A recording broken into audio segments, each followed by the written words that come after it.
കണ്ടോ, ബാഹുബലിയെക്കാളും കട്ടിയാ ഞങ്ങളിപ്പോ പൊങ്ങുന്നത്. പാലം പൊക്കുന്ന ചേച്ചിമാര്. ഈ വെയിറ്റ് കണ്ടോ, അതെ അതും കൂടെ താഴാനായിട്ട്. താഴത്തെ വെയിറ്റ് അത് താഴാനായിട്ടാണ് നമുക്ക് പാട്. അത് കാരണമാണ് കട്ടി കൂടുതൽ ഇട്ട് വലിക്കുമ്പോഴേ. ചേച്ചിയൊക്കെ കിടന്നാണല്ലോ അത് വലിക്കുന്നത്. കിടന്നാണോ വലിക്കുന്നത്? കടന്നു വെള്ളം കൊള്ളായിരുന്നപ്പോ വേണ്ട, ഞാൻ തൂങ്ങി കിടക്കും. ആണോ? ഇവിടെ കിടന്ന് ചാടും. ആണോ? ഇതിൽ കിടന്നോണ്ട് അങ്ങനൊക്കെയാ. പിന്നെ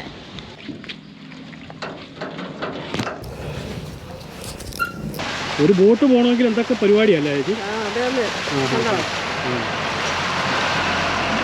യാത്രക്കാർ വല്ലതും അറിയുന്നു അല്ലേ?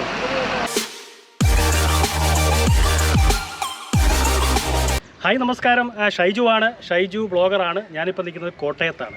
കോട്ടയത്ത് പാറേച്ചാൽ എന്ന് പറയുന്ന സ്ഥലത്താണ്. ഞാനിപ്പോൾ നിൽക്കുന്നത് ഒരു പാലത്തേലാണ്.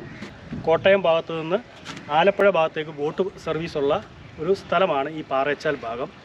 ഈ ബോട്ട് പോകുമ്പോൾ ഈ പാലം ഉയർന്നു വരും. തന്നെ ഉയർന്നതല്ല, 2 സ്ത്രീകൾ വർഷങ്ങളായി കഷ്ടപ്പെട്ട് ഉയർത്തുന്നതാണ്. അപ്പോൾ അതിൻ്റെ വിശേഷങ്ങളാണ് നമ്മുടെ ഇന്നത്തെ വീഡിയോയിൽ. നമുക്ക് വീഡിയോയിലേക്ക് കടക്കാം. എൻ്റെ പേര് അനിൽകുമാർ. എൻ്റെ പേര് സുലജ സാബു. സുലജ സാബു. ഈ പാലം പൊക്കുന്ന പരിപാടി തുടങ്ങിയിട്ട് ഇപ്പോൾ എത്ര നാളായി? 7 വർഷമായി. 7 വർഷമായിട്ട് ഈ പാലം നിങ്ങളാണ് പൊക്കുന്നത്? എൻ്റെ ഭർത്താവായിരുന്നു പാലം പൊക്കിക്കൊണ്ടിരുന്നത്. ഈ പാലം ചേട്ടൻ്റെ പേരെന്നാ? സാബു. സാബു. അണ്ണൻ പൊക്കിക്കൊണ്ടിരുന്നത് 1 മാസം പാലം പൊക്കിയേ. അത് കഴിഞ്ഞപ്പോൾ അണ്ണന് പാലം പൊക്കി വെച്ച് വന്നു കഴിഞ്ഞപ്പം തലയ്ക്ക് ബ്ലഡ് കോട്ടായി. അണ്ണന് പെട്ടെന്ന് ആശുപത്രി കൊണ്ടുപോയി. അപ്പോൾ അവർ പറഞ്ഞു 2-3 ദിവസത്തിൽ കൂടുതൽ കിടക്കുകയായിരുന്നു. പക്ഷെ 1 മാസം കിടന്ന് കാരിത്താസ് ആശുപത്രി. മരിച്ചുപോയി. മരണപ്പെട്ടു. അത് കഴിഞ്ഞപ്പോൾ പോലും പിന്നെ ഞാനാ പാലം പൊക്കിക്കൊണ്ടിരുന്നത്.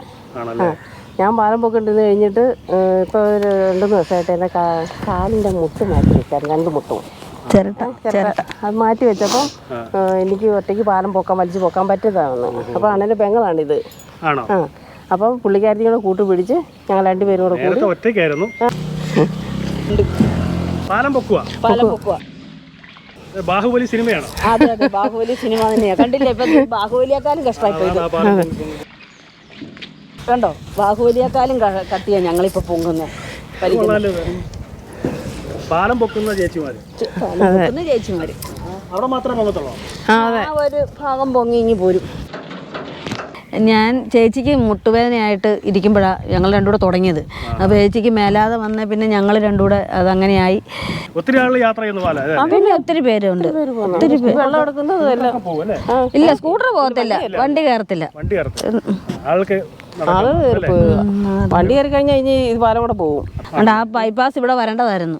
ഇതിലേ വരേണ്ട പാലമായിരുന്നു. ഇവിടെയുള്ള ജനങ്ങൾ കൊടുക്കാതെ വന്നതുകൊണ്ടാണ് ആ ബൈപ്പാസ് അങ്ങനെ വന്നത്. പിന്നെ ആഗ്രഹം, പിന്നെ എന്റെ ദൈവം, വെള്ളം കയറി കഴിഞ്ഞാൽ അങ്ങോട്ട് അവിടം വരെ പോകാൻ പറ്റാതെ വരും. ഇതൊരു വരുമാന മാർഗമാണ്. അത് പോയാലും മനുഷ്യൻ നല്ലപോലെ നടക്കുമല്ലോ. പിന്നെ വികസനമല്ലേ ഏറ്റവും നല്ല ആവശ്യം. ഈ പാലം പൊക്കുന്നതിന് ഭയങ്കര ബുദ്ധിമുട്ടുള്ള കാര്യമാണ്. അത് തന്നെയല്ല, അവർ വെള്ളം വന്നു കഴിഞ്ഞാൽ അത് തന്നെ ചപ്പും ചവറും എല്ലാം വന്ന് കിടക്കുവാണ്. ഇതൊന്നും മാറ്റാൻ പോലും ആരുമില്ല. ഇതെല്ലാം അവർ തന്നെ ചെയ്യണം. ഭയങ്കര ബുദ്ധിമുട്ടാണ്. ഈ പാലം ബോട്ട് വരുമ്പോഴത്തേനും പൊങ്ങിയില്ല, അവർ ബഹളം. അതിന് ഈ ചപ്പ് ഒന്ന് കളയാനായിട്ട് ആരുമില്ല. പാലത്തിന്റെ പണികളൊക്കെ വരുമ്പോൾ ചേട്ടനൊക്കെയാണ് ചെയ്യുന്നത്? ഞാനാണ് ചെയ്തുകൊണ്ടിരുന്നത്. ഇപ്പോൾ അത് മുനിസിപ്പാലിറ്റിക്കാരാണ്. ഒരു മേലാതെ വന്നു പോയിട്ടുണ്ട്. ഇവിടെ കിടന്ന് യാകുന്നല്ലാതെ ഒരു വണ്ടിയില്ല, ഇവിടെ ബസ്സില്ല, ബസ് സർവീസ് ഇല്ല. ഒരു ഓട്ടോ സർവീസ് ഓട്ടോ ഉണ്ട്. എൻ്റെ ഭർത്താവിന് ഓട്ടോ ഓടിക്കുക. എൻ്റെ ഭർത്താവിൻ്റെ പേര് അനിൽകുമാർ എന്ന്. പിന്നെ ഇവിടെ ഓട്ടോക്കാരുണ്ട് 3-4 പേര്. പിന്നെ ഇവിടെ എല്ലാം വെള്ളമായിരുന്നു. ഇത് കണ്ടില്ലേ, വെള്ളം കയറ്. പിന്നെ വെയിറ്റ് ഉണ്ട്, പിന്നെ നല്ല വെയിറ്റാ. അതെ, നമ്മള് നമ്മുടെ ആർക്കും അതൊന്നും ഒരു ഇതൊന്നുമല്ല, ശിക്ഷയല്ല. വണ്ടി കൊണ്ടുവന്ന് അവിടെ അക്കരെ കൊണ്ട് വെച്ചേച്ച് ഇക്കരയ്ക്ക് ഇറങ്ങും. എല്ലാ അക്കരയ്ക്ക് പോകാൻ വരുന്ന പാലത്തെ കൂടെ പോകും. ആ പാലം കേടായി പോയാൽ അവിടെ ഇലക്ട്രിക്കിന്റെ ഒരു പാലമുണ്ട്. അവിടെ ഇലക്ട്രിക് പാലമുണ്ട്. അത് ഇത് കഴിഞ്ഞിട്ട് അതും പൊങ്ങി കഴിഞ്ഞാലേ ബോട്ട് പോകത്തുള്ളൂ. അതെ, 5 പാലമുണ്ട് ഇവിടെ. ആണോ? 5 പാലമുണ്ട്. അല്ല, ഇത് മാത്രമാണ് നമ്മൾ കൈകൊണ്ട്? അല്ല, 4 എണ്ണം കൈകൊണ്ട് വലിക്കുന്നത്. ആണോ? അതൊക്കെ അവിടെ ആളുണ്ട്. സ്ത്രീകൾ നിങ്ങൾ മാത്രമല്ലോ? അതേന്ന് ഇപ്പം തെന്നി പോയതാ. അതെ, കണ്ടോ കൈ അതെന്നാന്ന് പറയട്ടെ, ഇത് അയഞ്ഞ് കിടക്കുവാണ്. നമ്മൾ ഇപ്പോൾ ഈ ഇന്നാൾ കയറേ ഇത് പിന്നെ ഇത് ഗ്രീസ് ഇട്ടിട്ട് ഇത് ഭയങ്കര പാടായിരുന്നു പൊക്കാനായിട്ട്. ഞങ്ങൾ എന്നിട്ട് ഇത് നല്ല പടം അതല്ല നല്ല എന്നാ കട്ടിയാ, നല്ല നല്ല നല്ല കട്ടിയാ. പിന്നെ ഈയിടെ ഇത് പൊങ്ങായിട്ട് വന്നിട്ട് ഞങ്ങൾ ഗ്രീസ് ഇട്ടിട്ട് ഞങ്ങൾ പിന്നെ ഒരാളെ വിളിച്ച് ഇവിടെ ഗ്രീസ് ഇടിച്ചിട്ട് അന്നേരമാണ് ഇത് പൊങ്ങാൻ തുടങ്ങി. അതിൽ ഭയങ്കര പാടും ഭയങ്കര ഒച്ചയായിരുന്നു. ഇതിന് പടപടാന്ന് ഇങ്ങനെ ഒച്ച കേൾക്കും. ഇതിൻ്റെ മേളി കപ്പിയുടെ മേളി കയറി ഞങ്ങൾ ഗ്രീസ് ഇട്ട് തന്ന് ഇതിൻ്റെ അതിൻ്റെ മേളിൽ കയറി ആ ഗ്രീസ് ഇട്ട് അതെടുത്ത് അഴിച്ചിട്ട് അതിനകത്ത് ഗ്രീസ് ഇട്ട് എന്നിട്ട് ഞങ്ങൾ വലിച്ചപ്പോഴാണ് ഇതൊന്ന് പോരാന്നില്ല. അല്ല ഭയങ്കര ഒച്ചയും ഭയങ്കര കട്ടിയായിരുന്നു. കൈക്ക് ഇപ്പം ഈടെ ഞങ്ങൾക്ക് ഭയങ്കര വേദന, കൈക്ക് ഭയങ്കര വേദനയായിരുന്നു. എന്ന് വെച്ചാൽ ഭയങ്കര കട്ടിയായിരുന്നു. വലിച്ചിട്ട് പൊങ്ങുന്നില്ല. ഞങ്ങൾ രണ്ടുപേരും കൂടെ ആഞ്ഞു കടന്ന് വലിക്കുമായിരുന്നു. അവരിതൊന്നും അറിയുന്നില്ല. അവർക്ക് കറക്റ്റ് നമ്മൾ പൊക്കി കൊടുത്തില്ലെങ്കിൽ ഇതേ വന്ന് ഇടിച്ചു കഴിഞ്ഞാൽ പിന്നെ നമ്മുടെ വിഷയമാവും. പിന്നെ നമുക്ക് പിന്നെ കയറാനും ഇറങ്ങാനും. അവിടുന്ന് വരുന്ന എത്ര സമയം മുമ്പ് നിങ്ങളോടെല്ലാം റെഡിയാക്കും? ഞങ്ങൾ ആ ബൈപ്പാസിന് അവിടെ പാലത്തിന്റെ അവിടെ വരുമ്പോഴത്തേക്ക് ഞങ്ങൾ ഇവിടെ പൊക്കണം. അതിപ്പോ ഈ വെള്ളം ഇങ്ങനെ പൊങ്ങിയോണ്ടാ. അല്ലേ ഞങ്ങൾ കുറച്ചിങ്ങോട്ട് മാറി കഴിഞ്ഞ് വന്ന് ഞങ്ങൾ എന്നോട് പൊക്കി ഞങ്ങൾ പെട്ടെന്ന് പൊക്കും. അവിടെ വെയിറ്റ് ഉണ്ട്. ആ വെയിറ്റ് അവിടെ ഇവിടെ ഇതിന്റെ ഇവിടെ ഈ വെയിറ്റ് കണ്ടോ? അതെ അതിങ്ങോട്ട് താഴാനായിട്ട് താഴത്തെ വെയിറ്റ് അത് താഴാനായിട്ടാണ് നമുക്ക് പാട്. അത് കാരണമാണ് കട്ടി കൂടുതൽ. ഇട്ട് വലിക്കുമ്പോഴേ താഴുന്നില്ല. അതിന് ഇനിയിപ്പോൾ 2-3 കല്ലും കൂടി ഇനി വെക്കണം. എക്സ്പീരിയൻസ് ആയി അല്ലേ? വലിക്കെല്ലാം ചെയ്യും. ഇപ്പം ഇതിൽ കട്ടി കൂടുതൽ ഇപ്പം ഈ വെള്ളക്കുള്ളാണ്ട് ഇച്ചിരി കട്ടി കൊണ്ടാ. അല്ലെ ഒറ്റക്കാലം ഞങ്ങൾ വലിക്കും ഇടയ്ക്ക്. ഒറ്റയ്ക്കൊക്കെ വലിക്കും. ഞങ്ങൾ രണ്ടുപേരും ആരെങ്കിലും ഒരാൾ അങ്ങോട്ടെങ്കിലും പോയാൽ ഒരാളാണ് ഞങ്ങൾ വലിക്കുകയൊക്കെ ചെയ്യും. അതൊക്കെ ചെയ്യും. ആ വെയിറ്റ് അത് ഇതിപ്പോ വെള്ളക്കുള്ളാണ് അങ്ങോട്ട് താഴാനും. പിന്നെ അതിന്റെ ഇടയ്ക്കുണ്ട് ചപ്പെല്ലാം കൂടെ കിടക്കുന്നുണ്ടോ? ഇല്ല, ആ ചപ്പെല്ലാം കൂടെ കിടക്കുന്നതുകൊണ്ട് താഴാന് ഞങ്ങൾ തന്നെയാണ്. ഇനിയിപ്പോ എന്നാന്നറിയാതെ അത് ആ ഇത് ഞങ്ങളുടെ ജോലി. അത് ഇപ്പൊ ഇതെല്ലാം വലിച്ച് ഇത് മാറ്റണം.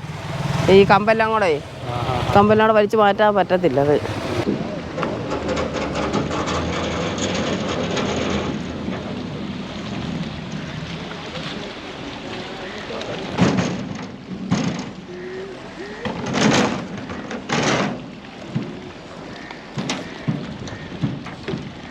ഇപ്പൊ ഈ കഴിഞ്ഞ മഴയൊക്കെ അടച്ചിട്ടായിരുന്നില്ല.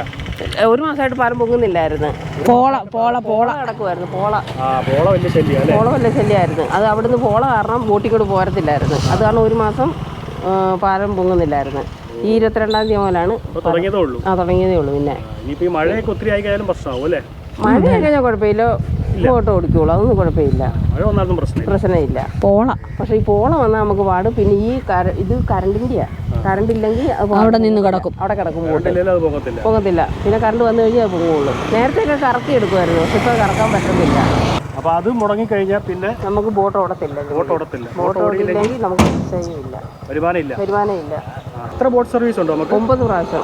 9 ദിവസം 9 സമയം എങ്ങനെയൊക്കെയാണ്? സമയം രാവിലെ 7-ന് ഇവിടെ വരുന്നത് 7-ന്, പിന്നെ 9:30-ക്ക്, പിന്നെ 11:45-ന്. അത് 2 വരും. 11:45-ന് അങ്ങോട്ടും ഇങ്ങോട്ടും ഉണ്ട്, ഒന്നിച്ച് വരും.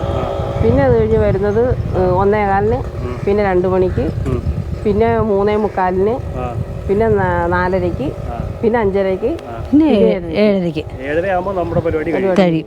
അടുത്താണോ വീട്? ഞങ്ങളുടെ വീട് അടുത്ത്. ഇവിടെ വീട് തൊട്ട് പറയും. എൻ്റെ ശകലം അവിടത്തേക്ക് ആണല്ലേ? അപ്പം ഈ ഓരോ തവണ ഇത് പൊക്കിയിട്ട് വീട്ടിൽ പോയിട്ട് വരാനുള്ള സമയമുണ്ടോ? ഉണ്ട്, അത്ര സമയമൊക്കെ ഉണ്ട്.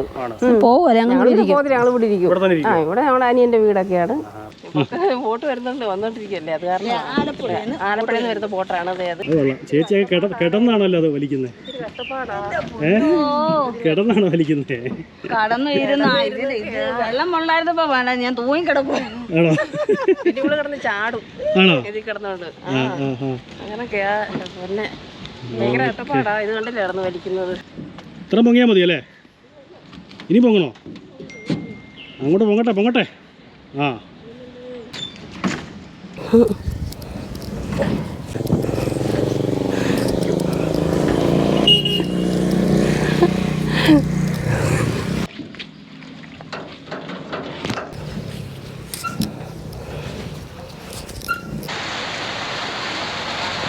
ഒരു ബോട്ട് പോകണമെങ്കിൽ എന്തൊക്കെ പരിപാടിയല്ലേ ചേച്ചി?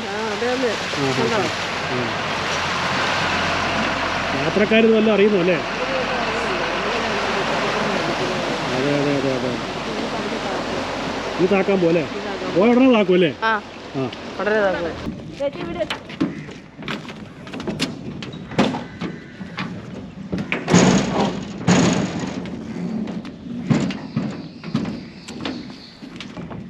പാലമെല്ലാം പോയി കിടക്കുക. ഇത് നന്നാക്കാതെ വല്ല കാര്യം നടക്കുമോ? ആഹാ മൊത്തം പോയി. മൊത്തം പോയല്ലേ? ഇതിന്റെ തൂണെല്ലാം പോയി കിടക്കുന്നു. പക്ഷെ നടക്കുന്നതിന് കുഴപ്പമൊന്നുമില്ല. ബോട്ട് പോകണം. ഞങ്ങൾ അധ്വാനിക്കുന്നതിന്റെ പ്രതിഫലം ഞങ്ങൾക്ക് കിട്ടണം. ബോട്ട് സ്ഥിരം പൊക്കോണ്ടിരിക്കണം. ബോട്ടെങ്ങാനേ വരത്തില്ല. 10 ദിവസം ഇല്ല. പോള വന്നാ ഇല്ല. പോള വന്നാ ഇല്ല. മഴ ഒരു പ്രശ്നമല്ല, പക്ഷെ പോള വന്ന വിഷയം മഴയത്ത് പൊക്കണം. പൊക്കണം അല്ലേ? ഏത് ഭരണക്കാർ വന്നാലും ഒരൊറ്റ അപേക്ഷയുള്ളൂ ഞങ്ങൾക്ക്. ഇവിടുത്തെ നാട്ടിലെ ഈ ജനങ്ങൾക്ക് ഒരൊറ്റ ഒരു അപേക്ഷയുള്ളൂ. എന്നാന്നറിയാം, ഈ നാടൊന്ന് വികസിക്കണം. പിന്നെ ഞങ്ങൾക്ക് വെള്ളം വേണം, വഴി വേണം. ഇവിടെ നിന്ന് ഇവരുടെ അവിടെ നിന്ന് ഇങ്ങോട്ട് നടന്നു വരുന്ന എത്ര പിള്ളേരാ വീഴുന്നറിയോ. നമുക്കിവിടെ വികസനം വേണം അല്ലേ? അതിന് ഈ പാലം മാറി വലിയ പാലം വന്നാലും കുഴപ്പമില്ല. നമ്മുടെ ഉപജീവന മാർഗം മുടങ്ങിയാലും വിഷയമില്ല. പിന്നെ ഉള്ളിടത്തോളം കാലം ഇത് വലിക്കാനുള്ള ആരോഗ്യം വേണം അല്ലേ? കയ്യൊന്നും പോകുന്നില്ല. ആഹാ, ഇപ്പത്തെ പിള്ളേരൊക്കെ ജിമ്മിൽ പോയിട്ടാണ് ആരോഗ്യം വെക്കുന്നത്. നമുക്കിത് മതി. രോഗിയെ കൊണ്ടുവരണമെങ്കിൽ എന്ത് പാടാ, അവര് മരിച്ചാലേ പോകാൻ പറ്റും. അത് ശരിയാ. രോഗിയെ കൊണ്ടുവരണമെങ്കിൽ അങ്ങനെ ഇവിടം വരെ വരണമെങ്കിൽ അവരുടെ ശ്വാസം പോയി കഴിയുമ്പോൾ ആശുപത്രി ചെല്ലും. അത്രേ ഉള്ളൂ. അപ്പൊ എന്തായാലും ഇതാണ് നമ്മുടെ കോട്ടയം പാറേച്ചാൽ ഭാഗത്തുള്ള പാറേച്ചാൽ പാലത്തിലെ വിശേഷങ്ങൾ. പാലം വലിച്ചു പൊക്കുന്ന ചേച്ചിമാരുടെ വിശേഷങ്ങൾ അല്ലേ? ഇവരുടെയൊക്കെ ആഗ്രഹം പോലെ ഇവിടെ വികസനം വരട്ടെ. ഈ പാലത്തിന് പകരം അല്ലേ വലിയൊരു പാലം വന്നാലും പ്രശ്നമില്ല. ഇവിടെ വികസനം വരണം, ഇവിടെ കുടിവെള്ളം കേട്ടണം അല്ലേ? വെള്ളം പൊങ്ങിയാലും ഞങ്ങൾ അവിടെ പോയി വെള്ളം എടുക്കണം. ആണല്ലേ? ആര് ഭരിച്ചാലും കുഴപ്പമില്ല. വികസനം ഞങ്ങൾക്ക് വിഷയമല്ല. ഈ നാട്ടിൽ വികസനം വരണം.